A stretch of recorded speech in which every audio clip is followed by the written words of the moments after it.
mejor que sea el propio Mario Maldonado quien nos dé su punto de vista acerca de lo que está ocurriendo con el caso de la tesis de Yasmín Esquivel. Mario Maldonado, qué gusto saludarte. Muchas gracias por tomarnos la llamada. ¿Cómo estás? Muy buenas tardes. Estimado Oscar, gusto saludarte a ti al auditorio de Radio Fórmula. El gusto es mío. Buenas tardes. Muy buenas tardes. ¿Quién se beneficia con todo este escándalo?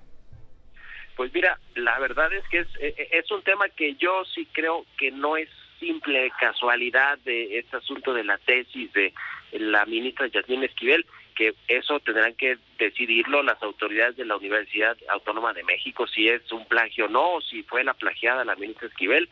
Lo que sí es que hay una pelea, sin duda alguna, en la Suprema Corte de Justicia de la Nación para saber quién va a ser el próximo presidente o presidenta de la Corte, y obviamente Yasmín Esquivel, lo sabemos, es una de las 5 candidatas que están buscando este puesto, que para poner en contexto al auditorio, es un puesto que no solo es ser presidente de la Corte, que ya nomás por eso es un cargo muy importante, sino porque el presidente de la Corte además es el presidente del Consejo de la Judicatura Federal, es decir, de todos los jueces, de los magistrados, de los órganos del Poder Judicial y de Procuración de Justicia del país. Es decir, es muy importante en términos y además del presupuesto que tiene todo el Poder Judicial o el Consejo de la Judicatura. Entonces, en ese sentido, no solo es ser el presidente de la Corte y el voto que tienen en los 11 ministros, que es uno más el presidente de la Corte,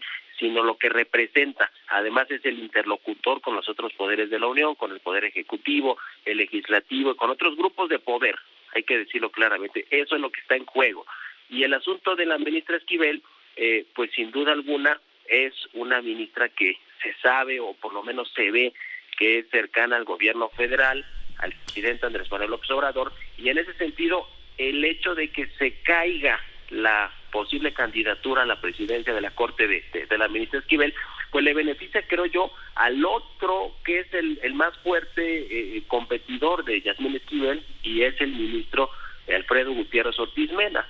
Él, se dice, tiene el apoyo del actual presidente de la Corte, el todavía presidente Arturo Saldívar, y de algún otro ministro, por lo menos de Juan Luis González Alcántara, y en ese sentido pues se requeriría, digamos, que el apoyo de un par de ministros más para pasar a la siguiente ronda, porque son varias rondas las que se tienen que elegir el ministro presidente de la Corte, y entonces en ese sentido sí podría ser, digamos, podría favorecer a otros ministros. Ahora, no solo están ellos dos en la competencia, hay otros 3 ministros que también podrían beneficiarse de alguna manera de la caída, entre comillas, vamos a ponerlo así, de Yasmín Esquivel, y es Javier Lainez, que es otro de los posibles ganadores de la presidencia, si es que le favorecen los votos. Está también Norma Piña y está Alberto Pérez Dayán. Se dice que Margarita Ríos Farjat, que también la propuso el presidente López Obrador para ser ministra de la Corte, podría en una de esas encaminarse a obtener votos para ser la nueva presidenta. Es decir, hay mucho en juego, por eso me parece relevante poner en contexto todo este asunto del plagio de la tesis de licenciatura de Yasmín Esquivel en el contexto de lo que viene para el próximo 2 de enero, que es la elección del nuevo presidente de la Corte. Mario, hay algo aquí que no me queda del todo claro. Se identifica a Yasmín Esquivel como una de las 2 candidatas del presidente para llegar a la presidencia de la Suprema Corte de Justicia de la Nación. Se especula que detrás de todo este asunto podría estar el mismo presidente de la Suprema Corte de Justicia, Arturo Saldívar. Sin embargo, pues a Arturo Saldívar se le ha señalado de ser muy cercano al gobierno federal, en concreto al presidente Andrés Manuel López Obrador. Él mismo ha dado su postura, ha dejado pues muchas opiniones a favor y en contra de si es demasiado cercano al poder o no. Entonces, ¿por qué alguien que se identifica cercano al presidente querría descarrilar a la candidata del presidente? Sí, mira, Arturo Saldívar sin lugar a dudas es un ministro que, si bien ha guardado las formas como presidente de la Corte, en términos de ser independiente, de mostrar autonomía, sí se le ve cercano a Andrés Manuel López Obrador, y además se acordará, y si se acordará el auditorio, estuvo cabildeando junto con el consejero jurídico de la presidencia, Julio Scherer, alargar su periodo por 2 años más. Le terminó explotando ese asunto a toda la Corte y al propio Scherer y al propio gobierno, porque el presidente López Obrador estaba de acuerdo en que se ampliara su mandato, se cambiara o se violara la Constitución, y no sucedió. Entonces, en ese sentido, sí era cercano a Andrés Manuel López Obrador. Ahora, yo lo que te digo es que hoy lo que se sabe dentro de la propia Corte es que Arturo Saldívar, más que apoyar a Yasmín Esquivel, está del lado de Alfredo Gutiérrez Ortiz Mena, y creo que ahí hay 2 temas por los cuales estaría de ese lado. Uno, porque en teoría Alfredo Gutiérrez Ortiz Mena le da esta independencia o esta autonomía, este seguimiento que tiene Arturo Saldívar, pues de tener una corte que no está subordinada, vamos a decir, al gobierno federal, o el propio presidente no estaría tan pegado como sí lo estaría, creo yo, Yasmín Esquivel o Loreta Ortiz, que se sabe que son 2 ministras que las propuso el presidente López Obrador, y que en las votaciones en favor de iniciativas de reforma que han terminado en la Corte o que han sido controversias constitucionales, han votado a favor de lo que el gobierno federal o del presidente López Obrador está en sintonía con eso. Entonces, en ese sentido, creo que una Yasmín Esquivel o una Loreta Ortiz no le convendrían tanto a la Corte en el sentido de la autonomía y la independencia. Entonces, yo creo que el voto, si es que sucede así, porque son votos secretos hasta la votación final del 2 de enero, de Arturo Saldívar, sería por eso, por un tema de seguir manteniendo cierta independencia, vamos a decirlo así, en la Corte, por lo menos del presidente de la Corte. Entonces, ese es un punto. Y el segundo es porque, recordemos que una de las últimas grandes decisiones que se votaron en la Corte fue mantener la constitucionalidad de la reforma que se hizo a la ley de la industria eléctrica. Allí votaron a favor de mantener la constitucional o no declararla inconstitucional Arturo Saldívar, Loreta Ortiz, Yasmín Esquivel y también el ministro Alfredo Gutiérrez Ortiz Mena. Es decir, fue el fiel de la balanza finalmente, y se dice que ahí estuvo cabildeando a Adán Augusto López, el secretario de Gobernación, para que esto quedara así. Es decir, de alguna manera los ministros de carrera de la Corte no ven con malos ojos a Alfredo Gutiérrez Ortiz Mena, y en ese sentido Arturo Saldívar también estaría de ese lado de tener una Corte todavía independiente y no subordinada al gobierno federal. Yo creo que por ahí estaría el apoyo. A ver, en la Corte se tiene por descontado que el apoyo de Saldívar es a Yasmín Esquivel, a Alfredo Gutiérrez Ortiz Mena, y no a Yasmín Esquivel. O sea, ese es un tema, y yo creo que es por esto, por mantener cierta independencia, autonomía de la Corte con respecto al gobierno federal.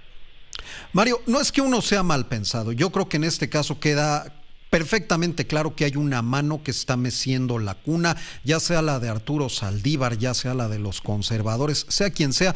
Esto no es una casualidad, este es un asunto que está perfectamente orquestado, en donde estalla el escándalo de la tesis. Ya se tiene, para el momento en que surge todo este asunto, ya se tiene identificada la otra tesis. Después se saca a la luz el asunto de la persona encargada de revisar la tesis, que en un año tuvo a su cargo 500 tesis mientras tenía 3 trabajos, algo que parece imposible a todas luces. Y ahora también sale, y tú lo das a conocer, pues este caso de Edgar Ulises Báez Gutiérrez, a quien presuntamente le habría pirateado su tesis, que dice Yasmín Esquivel. No, es al revés, él me pirateó mi tesis. Y ahora también se dan a conocer presuntos antecedentes penales de esta persona, de Edgar Ulises Báez Gutiérrez, algo que pues así de la noche a la mañana no aparece. Yo creo que aquí es claro que hay alguien detrás de todo este asunto.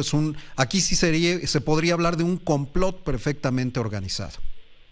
Pues mira, yo coincido que no creo que es una simple coincidencia que el tema del supuesto plagio de tesis de licenciatura de Yasmín Esquivel haya salido en estos momentos, que estamos a días de que se conozca quién va a ser el nuevo presidente o presidenta de la Corte, y que Yasmín Esquivel, cercana al gobierno de la 4T o del presidente López Obrador, está buscando ser la nueva presidenta. Es decir, no creo que es una coincidencia. creo que se tiene que investigar a fondo y que si plagió, pues que se vaya el peso de la ley o que se castigue como se tenga que castigar, y que si no fue así, pues que se esclarezca. Me parece un poco raro, yo lo publiqué en mi Twitter y de hecho, mira, el país está muy polarizado y en mucho tiene que ver esto el presidente López Obrador, de los conservadores y los no conservadores y los que apoyan el movimiento de la 4T y los que no. Entonces, esto generó mucha polémica. Saber quién era Edgar Ulises Báez Gutiérrez, el que supuestamente fue plagiado con esta tesis de licenciatura, hurgando y buscando, pues resulta que tiene también denuncias, que tiene 2 actas de nacimiento, en fin. Es decir, y llama la atención también, y se los comento aquí para exclusiva de tu auditorio, que en la UNAM no han podido contactarlo, lo están buscando para que comparezca en este caso, pues abogado que se tituló también con esa tesis, la que es similar o prácticamente idéntica a la de Yasmín Esquivel, y no pueden dar con él porque lo requieren para comparecer. Hoy el presidente López Obrador dijo que ojalá que este caso se resuelva antes de la votación del 2 de enero, para saber pues si la ministra Yasmín Esquivel puede seguir buscando el cargo de presidenta de la Corte. Es más, diría yo, seguir manteniendo su puesto como ministra de la Suprema Corte de la Justicia de la Nación. Es decir, es un tema que tendrá que esclarecerse, pero sí llama la atención, más allá de los antecedentes de este abogado Edgar Ulises Báez Gutiérrez, pues saber qué tiene que decir al respecto, ¿no? Porque ahora Yasmín Esquivel, y además es una denuncia que ya está en la Fiscalía de la Ciudad de México, que lo acusa de haber sido él el plagiador de su tesis de la actual ministra de la Corte, Yasmín Esquivel. Es un tema que se tiene que esclarecer. Yo creo que sin que se esclarezca esto, no podría ser Yasmín Esquivel presidenta de la Corte, sin lugar a dudas. Y veremos, pues finalmente, si se da una determinación antes de la votación del 2 de enero, pues qué resulta y si todavía puede competir por la presidencia de la Corte. Y si no, pues estaremos viendo que Alfredo Gutiérrez Ortiz Mena o Javier Lainez o Alberto Pérez Dayán o Norma Piña, pues serán los nuevos presidentes o presidenta de la Corte. Mario, en un minuto, porque tenemos el corte comercial encima, ¿tienes algún pronóstico de dónde va a terminar este asunto? Fíjate que yo con este escándalo veo difícil que sea Yasmín Esquivel ya la nueva presidenta, que pueda lograr los votos de los 11 ministros que van a definir este asunto. También veo que con este tema no creo que le beneficie del todo a Alfredo Gutiérrez Ortiz Mena, porque podría verse hoy como que es el que, como tú decías, meció la cuna y ayudó a cabildear en contra de Yasmín Esquivel. Creo que en una de esas un caballo negro, entre comillas, vamos a decirlo, como Javier Lainez o Alberto Pérez Dayán o Norma Piña, podrían pues estar dando la sorpresa de que se convierten en los nuevos presidente o presidenta de la Corte. Pues este asunto va a dar mucho de qué hablar en los próximos días, hasta llegar al momento clave el próximo lunes 2 de enero, cuando se sepa qué va a pasar y quién queda al frente de la Suprema Corte de Justicia de la Nación. Mario Maldonado, como siempre, muchísimas gracias. Un gusto, un abrazo y saludos a todo el auditorio. Buenas noches. Muchísimas gracias. Abrazo enorme también para ti. Él es Mario Maldonado, periodista y columnista. Esta fue una producción de Grupo Fórmula. Encuentra más contenido como este en radioformula.mx.